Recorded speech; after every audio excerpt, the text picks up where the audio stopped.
think a lot of companies, when it comes to, diversity, equity, and inclusion, and the way that that plays out in the business, the way that plays out in design, is that there's no accountability behind it.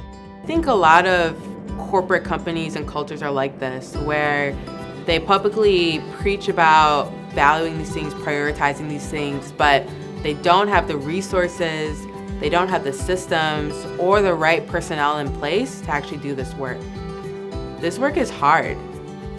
This work is going to introduce an element of suffering because it's painful to change people's behaviors. It's painful to have to engage with the ways that you may have caused harm to other people. It's painful to change policies at an org-wide level that, will ensure that there will be more equitable practices and approaches to work.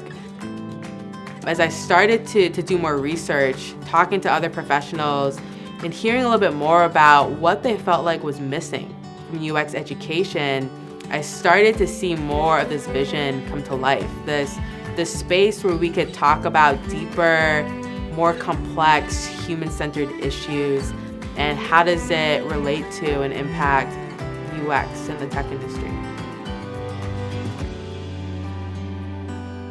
People evolve and grow.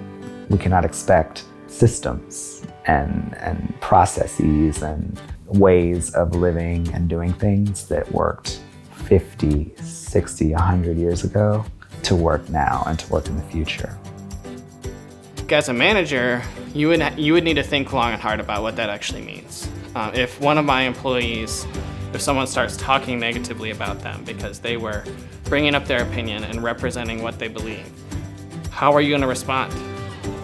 Are you going to advocate for them? Are you going to, if need be, protect them from retaliation, right? Those are very real things that are happening, and those are things that we all need to be ready for.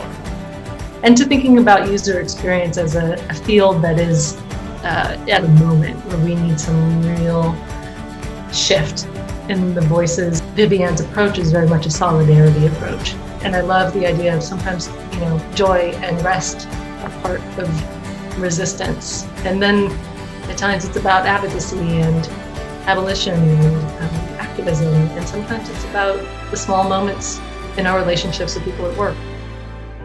When I'm thinking about humanity-centered, I'm thinking about the impact it's going to have on people and their relationship with themselves, their relationship with their work, with their family, with their values, with their purpose.